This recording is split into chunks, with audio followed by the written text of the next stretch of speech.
Channel siapa? Channel siapa? Cuma ini gambar ya, Lesti. Saya cuma nanya ini Lesti yang nyanyi. Nah, salahnya di situ. Kenapa coba gak dilihat akun-akun ataupun channel-channel yang mengupload video tersebut? Kenapa gak coba dilihat-lihat gitu?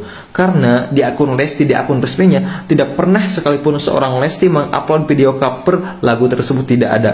Karena Lesti tidak pernah mengcover lagu tersebut. Jikalau Lesti menyanyikan, iya, Lesti pernah menyanyikan waktu di panggung ataupun di TV, kalau nggak salah tahun 2017. Kemudian si soundnya ini, si audionya ini diambil oleh orang-orang yang tidak bertanggung jawab, akun-akun yang tidak bertanggung jawab. Kemudian oleh editor dieditlah sedemikian rupa. Setelah diedit kemudian diuploadlah ke YouTube oleh akun-akun ataupun channel-channel yang tidak bertanggung jawab. Jadi mereka lah yang seharusnya yang harus dimintain pertanggungjawaban. Karena apa? Karena mereka yang mengeditnya, mereka yang menguploadnya, mereka, terus yang mendapatkan uangnya, yang mendapatkan cuannya adalah mereka.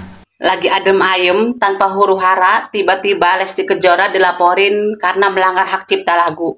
Perasaan gue, Lesti nyanyiin lagu Bagai Rantai Yang Kering itu di acara talent show, bukan mengcover lagu. Coba dah cek di channelnya Lesti Channel, Lestar Entertainment maupun di Lestar Record.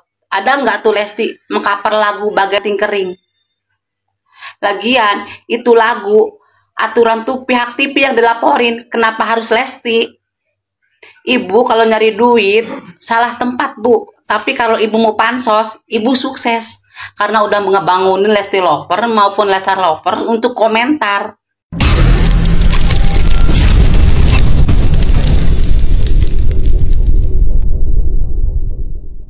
Jadi menurut kalian siapa yang salah dengan berita ini? Nah, jadi baru-baru ini Lesti Kejora itu dilaporin sama si pencipta lagu karena mengcover lagunya itu tanpa seizin si pencipta lagu. Gue sih nggak mau menyalahkan ya, karena zaman sekarang itu banyak banget pencipta lagu yang akhirnya buka suara dan menuntut hak mereka pada saat penyanyi membawakan lagu-lagunya mereka. Ya nggak bisa disalahkan juga sih.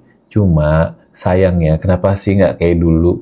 Dulu itu kan banyak banget orang yang mengcover lagu, akhirnya lagunya yang tadinya nggak kedengeran nih, nggak terlalu terkenal, akhirnya jadi terkenal. Lagu yang udah terkenal semakin terkenal. Harusnya menurut gua itu para pencipta lagu itu dan si penyanyi itu bekerja sama dan seneng nih si pencipta lagu. Nah, urusan si penyanyi ini akhirnya mendapatkan pundi-pundi atau uang dari hasil coverannya dia, yaitu ya sebenarnya punya rezeki masing-masing ya. Kalau nggak karena si penyanyi ini menyanyikan lagu itu, belum tentu si lagunya jadi terkenal. Bener nggak? Gue yakin banget, mungkin saat ini orang-orang yang ingin menjadi penyanyi atau penyanyi sekalipun itu akan takut untuk manggung, untuk bawain lagu siapapun. Akhirnya apa? Industri musik di Indonesia ini jadi lemah. Nggak kayak dulu lagi. Karena dulu itu semakin banyak orang yang nyanyiin lagu kita, ya dulu kan gue juga, ya adalah walaupun nggak terkenal, gue ngeband juga dan ciptain lagu. Malah pada saat lagu gue dinyanyiin pengamen atau orang lain, itu gue senangnya minta ampun. Karena apa? Berarti lagu gue easy listening, lagu gue enak, bisa diterima orang-orang. Nah, ayolah sekarang tuh damai-damai aja, ya kan? Penyanyi sama pencipta lagu, harusnya itu kalian tuh saling support. Kalau lagunya terkenal, penyanyinya terkenal, semuanya kan jadi enak. Udahlah, nggak usah ada yang ribut-ribut lagi, enjoy sama karya. Masa zaman sekarang masih aja ngeributin kayak ginian? Karena kalau kayak gini-gini terus, orang jadi takut untuk berkarya. Makanya udahlah, mari kita damai. Oke? Dangdut ternama Lesti Kejora telah menjadi sorotan. Ia dilaporkan ke Polda Metro Jaya oleh Yoni Dores atas dugaan pelanggaran hak cipta. Laporan ini terkait dengan aktivitas Lesti yang kerap menyanyikan ulang atau mengcover beberapa lagu ciptaan Yoni Dores dan mengunggahnya ke YouTube tanpa izin sejak tahun 2018.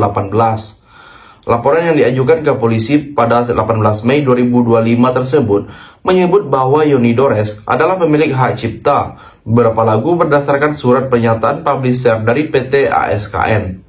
Jadi, bagaimana tanggapan kalian? Tinggalkan komentarnya di bawah. Ini gue baru banget pulang dari jalan, baru banget sampai rumah, dan gue mau ngeliat ini. Dia nggak bagus nyanyiin lagu itu, nggak mungkin dia menang, nggak mungkin sekarang dia jadi artis. Harusnya kau terima kasih dong. Udah ketemu, ini maunya apa? Padahal aja sih. Mungkin boleh dikatakan lagu itulah yang mengangkat namanya. Dia bisa menang di acara itu karena lagu tersebut. Kalau dia nggak bagus nyanyiin lagu itu, nggak mungkin dia menang, nggak mungkin sekarang dia jadi artis. Harusnya kau terima kasih dong. Bener, betul. Kalau bukan karena lagu itu, Lesti nggak jadi artis. Kalau bukan karena lagu itu, Lesti nggak jadi pemenang, nggak akan juara, nggak akan dikenal. Mohon maaf lahir dan batin nih sebelumnya ya. Kalau lo bilang Mbak, sebelumnya saya minta maaf banget ya, sebelumnya saya izin menanggapi. Mbak tadi bilang, kalau bukan karena dia menyanyikan lagu Bagai Ranting yang Kering, dia nggak akan menjadi juara, dia nggak akan terkenal, dia nggak akan jadi artis. Gue kasih tahu, berhubung di sini gue adalah salah satu Lesti Lovers Indonesia. Dari tahun 2014, pada saat itu Lesti belum jadi apa-apa, Lesti masih ikut audisi, Lesti masih jadi peserta Lomba Dangdut Akademia nyanyi dangdut. Selama kontes itu tidak pernah Lesti menyanyikan lagu Bagai Ranting yang Kering. Lesti menyanyikan Bagai Ranting yang Kering itu adalah pada saat dia off air, dan itu dia sudah menjadi juara 1 di Dangdut Akademi 2014. Jadi jangan dipikir Lesti itu menjadi juara karena lagu Bagai Ranting yang Kering. Kalaupun dia menyanyikan lagu Bagai Ranting yang Kering, banyak kok orang-orang menyanyikan lagu Bagai Ranting yang Kering tapi nggak enak didengar. Banyak yang nyanyi nggak enak didengar, nggak enak di telinga. Jadi bukan karena lagunya, tapi karena suara Lesti yang memang bisa mengenakan lagu, bisa membawakan lagu. Di lain sisi, lagu-lagu itu diduga telah beberapa kali dibawakan Lesti secara publik, termasuk melalui kanal YouTube resminya. Kabid Humas Polda Metro Jaya, Kombes Pol Ade Ari menjelaskan bahwa dugaan pelanggaran ini mengacu pada pasal 113 Junto, pasal 9 Undang-Undang Nomor 28 Tahun 2014 tentang Hak Cipta. Ancaman hukumannya tak main-main, maksimal 4 tahun penjara atau denda hingga 1 miliar rupiah. Laporan masuk pada tanggal 18 Mei dengan pelaporan IS dan korban Yoni Dores. Lagu-lagu tersebut telah diunggah ke platform digital tanpa seizin pemilik hak cipta, ujar Ade Ari. Jadi, bagaimana pendapat kalian? Silahkan tulis komentarnya di bawah.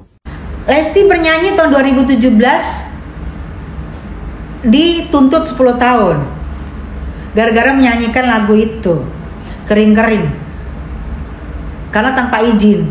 Nah gimana kita yang menyanyikan lagu selamat ulang tahun, selamat ulang tahun kami ucapkan. Nah ayo, berapa juta orang yang menyanyikan lagu selamat ulang tahun?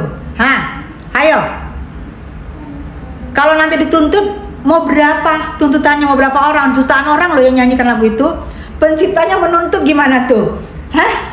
Gimana tuh kalau penciptanya menuntut? Coba.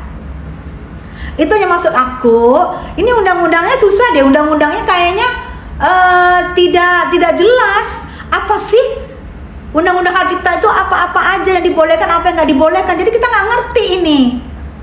Jangan-jangan nanti kita satu Indonesia dituntut gara-gara menyanyikan lagu ulang tahun dan menyanyikan lagu yang lain-lain, Halo Halo Bandung, tanpa izin, dan kita nyanyikan dari mulai kecil.